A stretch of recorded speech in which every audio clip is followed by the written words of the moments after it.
I want to talk about today something that's connected to the parasha, Parashat Kedoshim. We have two parashiyot this week, Acharei Mot and Kedoshim, but in the second parasha, it talks about Ve'ahavta lereacha kamocha, the mitzvah of loving a friend, your neighbor, like you would love yourself.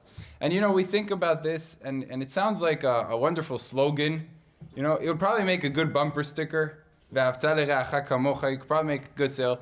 And the question is, how do we apply this properly to our life? I think of Ve'ahavta lereacha kamocha, the perfect examples that people apply it into their lives is like when their friend embarrasses them or offends them, they say, "Where's your Ve'ahavta lereacha kamocha?" Use it like a club, like a weapon to attack other people with. But how do we go ahead and turn this phrase, turn this concept, this mitzvah, into actual fruition, to bring out what is supposed to be accomplished, what the commandment is telling us we should do? And sometimes people have this image that it's kind of just a statement, but it's not really halacha lema'aseh. It's just a nice flowery thing, but it doesn't have practical ramifications. And I'll give an example. There was once a person whose name was Rabbi Yankele. And this Rabbi Yankele, he would go in the Beit HaKnesset, and before the tefillah, he would walk around and he would look for people. He would see, oh wow, look at that individual over there. And he would see someone there by himself, sitting, preparing himself for the tefillah. And he would come over to him, he would approach him, and he would say, Rabbi Yid, my friend, can I offer you some water? Can I get you something? Is there anything I could do to make you feel comfortable? And he would do this on a regular basis. Before every tefillah, he would go to every person that was there early, and he would tell them these statements. And there was an individual his name was Rabbi Yitzchak, wasn't too happy with this. He says, what is this? What kind of a conduct is this? Before the tefillah, you go ahead and you have a schmoozing with people, you're discussing things with people. That's how you have the respect of the tefillah. So one time, he said, you know what, I'm going to tell him. Rabbi Yankele walks over to Rabbi Yitzchak, and as is his routine, he comes over and he says, how can I go ahead and give you a cup of coffee maybe? Do you want me to organize the table for you? What do you want me to do? And Rabbi Yitzchak, he goes ahead, he says, no, shh, davening. As if to tell him, before the tefillah, you're not supposed to talk. You're not supposed to do these things. Rabbi Yaakov turns to him and he says, young man, do you think when the commentaries say in the name of the Arizal that a person before the tefillah is supposed to say, Hareni mekabel alai mitzvat aseh, that I am accepting upon myself the positive commandment, Shel ve'ahavta lereacha kamocha, of loving your friend, ve'areni ohavo, that I am going to go ahead and love him and respect him. Do you think that is some sort of incantation, some sort of declaration that's not meant to actually happen? I make sure that it's performed. I don't just go ahead and say a statement and reiterate something. I do it in action. And Rabbi Yitzchak said, wow, that's amazing. I just learned the most powerful lesson of my life. That it's not just a nice thing to say. It's not just a slogan. It's something that's really meaningful, something that we're really obligated to do. And yeah, if it means to go in the beginning before the tefillah and come over to a friend, yeah, that's part of our responsibility. It's not just words. It's supposed to be dictated in action as well. Every single day, we say Birkot HaShachar. And in the Birkot HaShachar, we have about 12, 13 brachot, one after the other. And most of those brachot, if you pay careful attention, it says, Baruch Atah Hashem, Matir Asurim, the one that unbinds the bound. And Zokef Kefufim, the one that stands upright, those that are bent. Matir Asurim, Zokef Kefufim, Malbish Arumim, you dress those that are undressed. Everything that's stated is in the plural form. It's not in the singular. You don't say it about yourself. You say it about the world in general. Yet we have, in the middle, we get to one, and it's different. She'asa li kol tzorki. That HaKadosh Baruch Hu took care of everything for me. Everything was taken care for me. Why? Why is that in the singular? Why don't we say, She'asa lanu, that He made us, kol tzorkenu, all of our needs. He took care of all of our needs. Why my needs?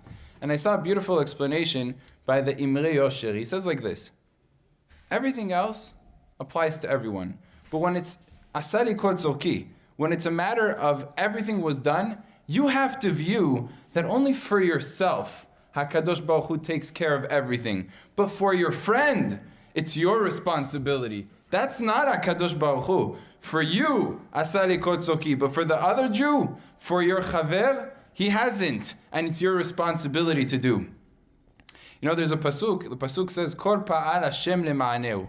That HaKadosh Baruch Hu created everything for the sake of worshiping HaKadosh Baruch Hu. Everything that exists in the world has a purpose in the service of HaKadosh Baruch Hu. I saw a question, a nice, thoughtful question. HaKadosh Baruch Hu created a concept called apikosut. Apikosut means basically atheism, not believing in God or believing in avodah zarah. Now, please explain to me how kol pa'al Hashem lema'aneu would apply to the disbelief of God. How can you use that for appropriate avodat Hashem? It sounds crazy. How can you do that? The answer is, and again, I saw this in one of the commentaries. The commentary explains, and he says, yeah, there's one element in a person's life where a person has to have a little bit of apikosut. And that's when his friend comes knocking at his door. And his friend says, I need your help. I need your assistance, whether it's financial, whether it's emotional, whether it's your time. I need you. A person's not supposed to say, well, if you're poor, that means that HaKadosh Baruch Hu wanted you to be poor. That's your lot in life. Be happy with what you have. No, that's where you show a level of apikosut. It's not what HaKadosh Baruch Hu wants. He wants you to go ahead and perform. He wants you to do for the sake of your friend.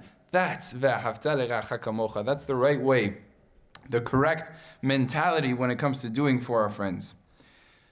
We say ve'ahavta l'reacha kamocha. A person's supposed to love his friend like he loves himself, like he respects himself. And I saw a wonderful explanation of the word kamocha, of what it means to be like one.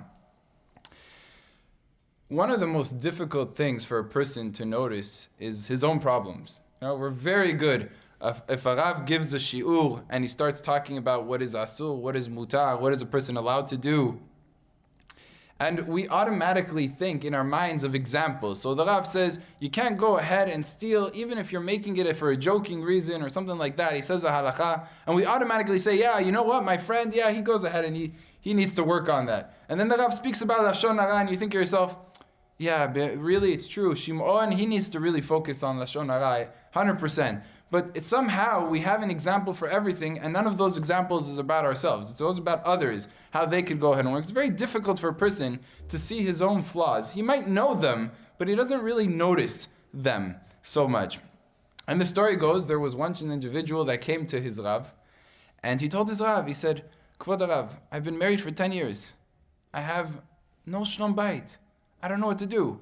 It's every single day we get into a fight. I try my best. I do my best. Nothing seems to work. Everything just falls apart. If we try one day, the next day it comes back. What am I supposed to do? Kvod Rav, how am I supposed to deal with this? And the Rav starts telling him, oh, you have to be mivater. You have to compromise in a marriage. It's very important. A marriage requires compromise. And this avrech, this young yeshiva man, he's looking at the Rav and he's nodding his head and he's saying, Kvod Rav, I have to tell you, everything you're saying is gold. This is exactly what I tell my wife every time we get into an argument, that you have to go ahead and you have to compromise. And I keep telling her that. And the Rav's like, he didn't get the message. I have to say it to him again. So the Rav repeats, no. One has to be mevater when it comes to marriage. And the Rav repeats it to him. The individual looks at the Rav and he says, Kvod Rav, just give me a few minutes. I'm going to go ahead and call my wife. She has to hear this. I'm going to bring her over here so that she can hear what the Rav has to say from the Rav's own mouth. This is an amazing lesson. She needs to learn this. And it's amazing. The Rav is trying to communicate with the individual, but the man is not willing to listen. He's not willing to pay attention. Another story that's similar. There was a Rav that saw that one of his Talmidim, one of his disciples, was not careful about how he treated his wife. It was treating her with disrespect. The Rav said, I know the student, it's difficult to get to him, to get him to understand that he's doing something wrong. I have to be smart about it. Let me wait until the holiest time of the year. Erev Yom HaKippurim, everybody's there at the Bet HaKnesset, preparing themselves, asking forgiveness, one person to their friend. I'm going to go ahead and I'm going to catch him at that time. And during that time, Erev Kol Nidre, he calls over his student and he sits him down next to him. And he says, my dear student, you are so dignified. You're so special. It's beneath your dignity. It's beneath your level to go ahead and to treat your wife in this fashion. You're better than that. You're greater than that. And he spoke to him. The next day, Yom Kippur, this student comes into the Bet HaKnesset, excited, a smile on his face, and he's going over to his friends, and he's so happy. And the Rav is looking puzzled, and his friends are looking puzzled, like, why do you such in a good mood? What exactly took place that made you so happy on Yom HaKippurim? And he says, you guys don't understand. The holiest time of the year, Erev Kol Nidre, when the Rav is the busiest, when he's focused on himself, he found the time to call me over and to tell me how dignified and how special I am, how wonderful I am, and how high of a level I am. I feel good about myself. He only learned half the lesson. He heard half of what the Rav had to say. The other half totally blanked out. Ve'ahavta le'reacha kamocha is just like how you treat yourself. You have flaws, but you don't notice. It's hard for us to notice our own flaws. We overlook them. We don't pay attention to them. We love ourselves regardless of all our faults and all our problems. Ve'ahavta le'reacha, just like you do to yourself. Love your friend in that same fashion, in that same vein. Even though he might have flaws, even though he might have problems, but kamocha, just like you would with yourself. There's a Rav whose name was Rabbi Naftali, and he says when he was a young child, when he was a few years old, and he was beginning to learn how to read from the Chumash. So he got up to one of the words, and the word looked funny to him, it looked bizarre. It had a yud and then another yud. Two yuds. And he looked at his father and he says, how am I supposed to read this? His father tells him, when you have one yud and then followed by that another yud, that means the Shem Hashem, that you read Hashem Havaya, the name of HaKadosh Baruch Hu. He says, oh, okay, fine. Yud and a yud, Shem HaKadosh Baruch Hu. He gets to the end of the pasuk and he sees another yud and then on top of it another yud, which is in the Chumashim, it marks the end of the pasuk. And he reads it, Hashem. And his father says, what are you doing? He says, well, Abba, you told me if you have a yud and then another yud, that means it's Hashem. So I got to two yuds and I said Hashem. His father says, no. When the two yidin, one is next to the other, that's where HaKadosh Baruch Hu is with them. But if one yid, if one Jew is trying to climb on top of the other, there's no HaKadosh Baruch Hu in that. That's not where HaKadosh Baruch Hu can be found. And the true meaning of Ve'ahavta le'reacha kamocha, you have to read the rest of the pasuk. Ve'ahavta le'reacha kamocha, ani Hashem. If you have the Ve'ahavta kamocha, that you're in line, you're in step with each other, two Jews, two Yidden, are one next to the other, then it's ani Hashem. Then you have the Hashem in there. But if one is trying to outdo the other and outpace the other, you're not going to go ahead and have the Ani Hashem in there. Then HaKadosh Baruch Hu is not in the picture. There was a great Rav of the last generation. His name was Rabbi Rafael Toledano. And he was a Rav, one of the Av Betins in Morocco. And he was a very special human being. He was something unbelievable. One of the stories they say about him is that he absolutely refused to buy himself a house. He would rent from place. Once the lease was up, he would move to a different location.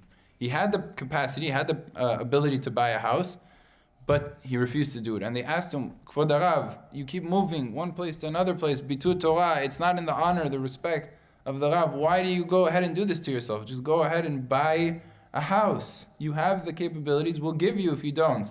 And the Rav said, no, I will not go ahead and buy a house. HaKadosh Baruch Hu is going from place to place. His Shekhinah does not have a permanent residence in this world, And if the Kadosh Baruch Hu's presence cannot reside on a permanent basis in His Holy of Holies, then I will not go ahead and purchase a house for myself in this world. I'm not going to do it. And that's an unbelievable thing. I mean, who thinks in terms of that? That takes like a real leader to think in those types of wavelengths and that type of fashion. It's unbelievable. Towards the end of his life, when he was getting older, he changed his mind about it. He decided that he's not just going to go ahead and, if the opportunity comes up, he went out of his way to find himself a house so that he could purchase it. Out of his way. And all his students were puzzled. Kvod Harav, you were so adamant about not buying a house, and all of a sudden, you're going 180 degrees the other direction, and you're willing to go and spend money and to find yourself Why? He said to them like this, up until now, I had an amazing calculation. I don't regret it for a second. It was the right thing to do. But look, I'm getting older. I'm afraid. What's going to happen if I pass away? What's going to happen if I'm going to go ahead and leave this world? My wife is going to remain behind. It was fine for me to be machmir on my own expense, to be stringent and to say, I'm not going to live in a house if God's temple is not built. But what about my wife? I should subject her to that kind of a treatment, that she should have to go from place to place on her own, with no aid, with no help? That I can't go ahead and do. Now, that's a perspective. Even when a person is on such high levels, he doesn't forget the basics. He doesn't forget the small little details. We say, well, I'm so great. That's a small thing. So what? Let her work on it. I'm talking about HaKadosh Baruch Hu. I'm talking about Him. No, that's not how we conduct ourselves. Rabbi Yaakov Kamenetsky says a beautiful explanation about Yaakov Avinu. We know Yaakov Avinu married two sisters. Now, technically speaking, one can argue it's before the Torah was given, but the Midrash tells us that Avot kept the whole Torah. Avraham Avinu even kept Eruvei Tavshilin. He keeps all the Torah, all the mitzvot. Yaakov Avinu was the highest of the Avot, Bechir Sheba Avot. So he also kept the entirety of the Torah. So you have to ask yourself the question, how is it possible Yaakov Avinu marries two sisters? Oy vavoy, you talk about Eruv Tavshilin, that's Dirabanan. Two sisters is Erva Deoraita. There's different answers given. The Ramban gives a fascinating answer. He says Yaakov Avinu married two sisters outside of Eretz Yisrael. Outside of Eretz Yisrael, you didn't have to keep the Torah. And therefore, that's why he explains that once they entered into Eretz Yisrael, what happened? Rachel Imenu died on the road, on the journey. Because once they entered the land couldn't handle Arayot. It couldn't take it. So he says that's why Rachel Imenu had to go before they entered. Yeah, Rabbi Yaakov Kamenetsky says differently though. Rabbi Yaakov Kamenetsky says like this. Beautiful answer. And so powerful in our lives how we have to apply it. He says, the Avot, sure, they kept the whole entire Torah. Now think about it. Were they obligated to keep the Torah? Did HaKadosh Baruch Hu command them to keep the Torah? No. They did it out of their own volition, out of their own will. Meaning they were machmir. They were stringent to keep the Torah. That's fine. That's beautiful. But Yaakov Avinu also had something else he had to take into consideration. He told Rachel that he's going to marry her. He gave her his own word. Now, happens to be Lavan played a trick and he married Leah. But he gave Rachel his word. Yaakov Avinu could say, look, I keep the whole Torah, there's nothing I could do, Rachel, I'm sorry. But what comes first? Your chumrah, your stringency, or your word?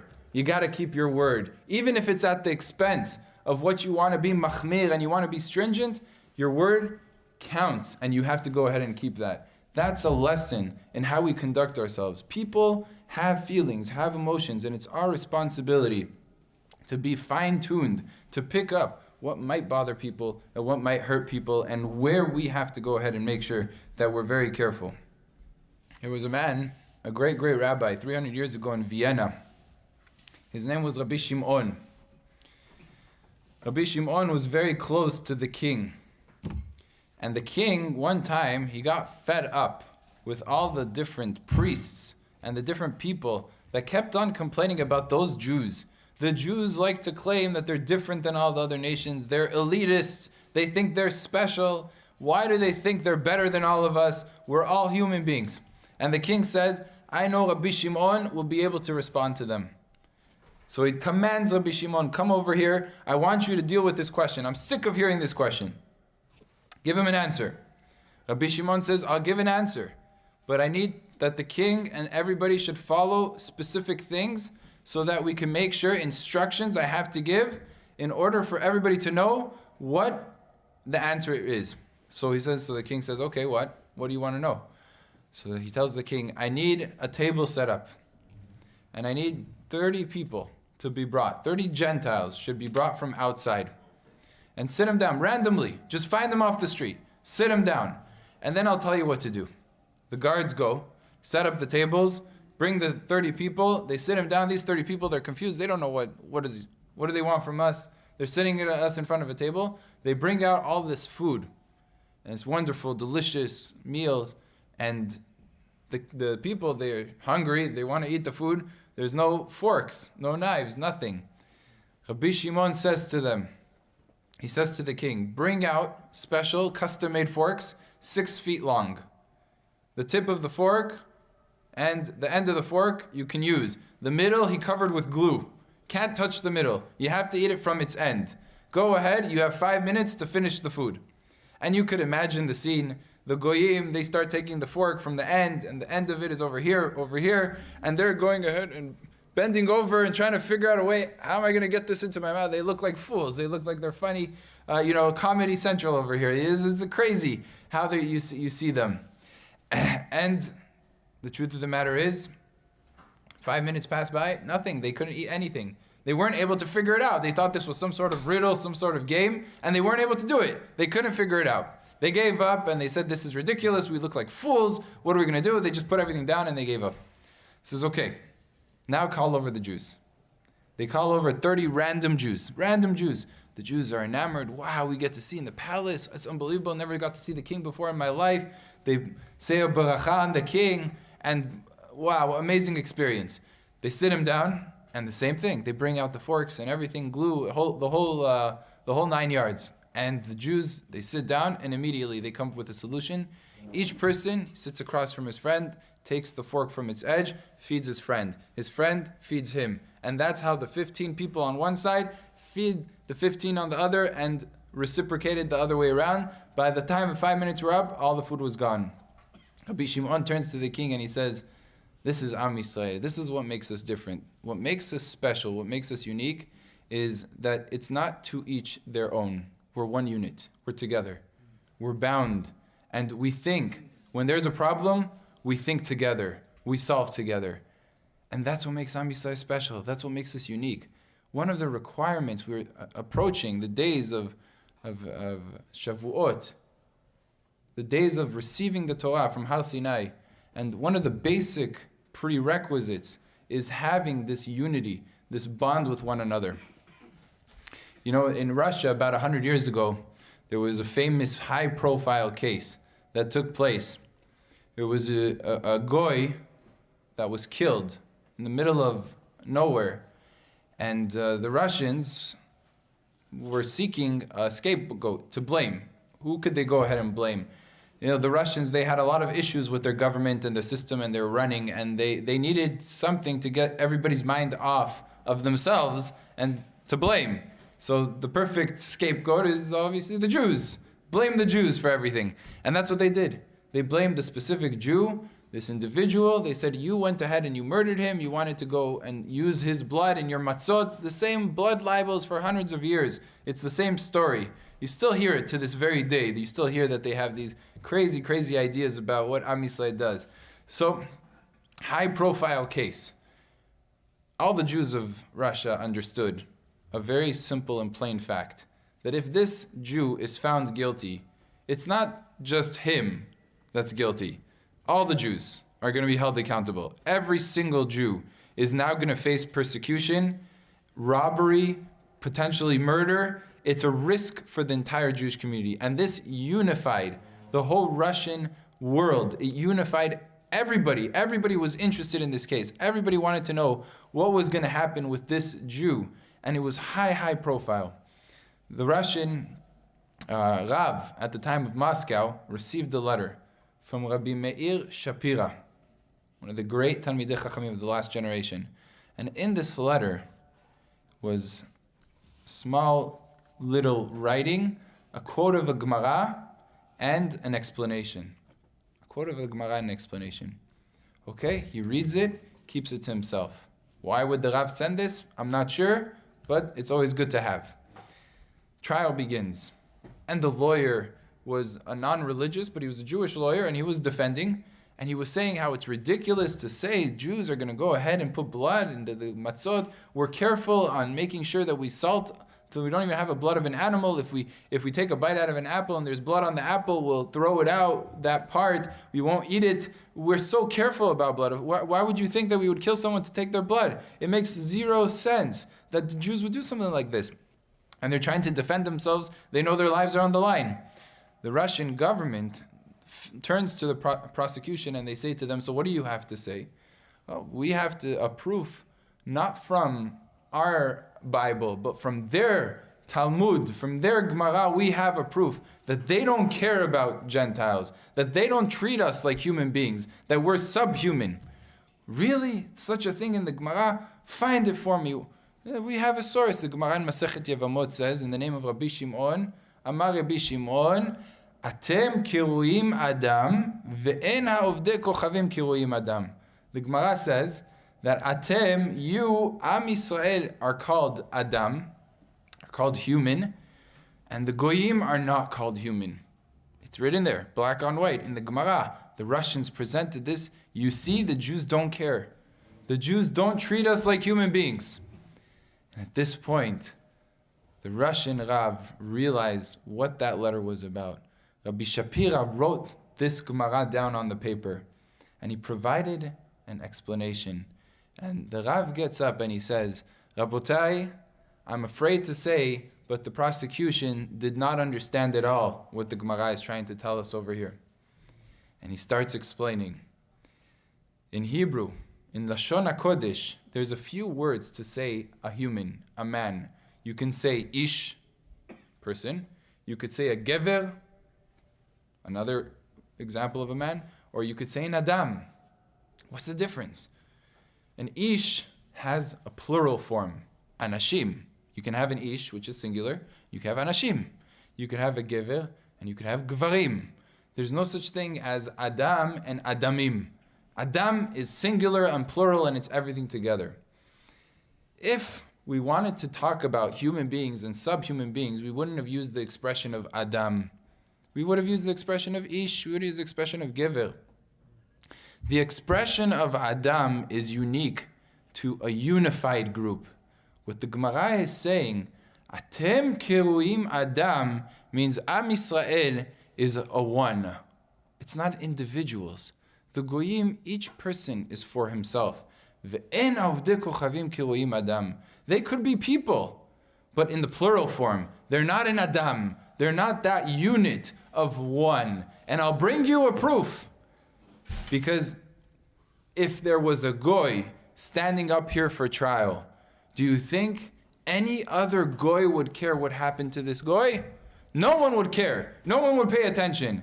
But this person, he's a Jew and he's standing on trial, and there's hundreds of people all over the world, thousands and hundreds of thousands, that are looking and seeing what is going to be with this Jew, what is going to be with this individual. That is an Adam, Am Yisrael, for good or for ill, but we're one. It means that the tzaddik could elevate the whole generation, and the Rishaim could drag the whole generation down, but we're one. And it's never going to change, whether we like it or we don't like it. That is the uniqueness of Am Yisrael. That is what makes us special. This is, Rabotai, integral.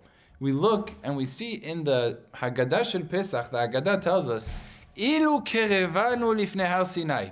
If HaKadosh Baruch Hu would have just brought us to Har Sinai, velo natan lanu et Torah, and He wouldn't have given us the Torah, the 5 books of Moshe Rabbeinu, 5 books of HaKadosh Baruch Hu. We just would have been next to Har Sinai, dayenu. It would have been good enough. Are you kidding me? Coming to Har Sinai, what was the point of going to Har Sinai if not to receive the Torah? How can you say that if we were brought close to Har Sinai and we wouldn't receive the Torah, that would have been fine? It would have been great. What's so great about that? But the truth of the matter is, what does the Pasuk say? Vayichan sham Yisrael neged ahar. That Am Yisrael encamped next to the mountain. Vayichan is singular. Ke'ish echad belev echad. When Am Yisrael was by Har Sinai, they were as one. Before they received the Torah, they were as one. What we say in the Haggadah, Ilu kerevanu lifnei Har Sinai, if HaKadosh Baruch Hu had just brought us to Har Sinai and unified us and had that Vayichan, that would have been enough. And then we receive the Torah, that's even greater. That's another step. But that first step is also very, very important. It's a prerequisite for the receiving of the Torah, that unification, that oneness, that we are together, that we are one unit. And during this time of the Sfirat HaOmer, we have to contemplate, we have to stop and think for a few minutes.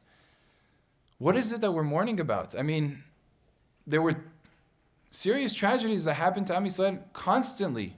We never found, it's unprecedented to have such a long mourning, even to the destruction of Beit HaMikdash. Oh, it's 3 weeks.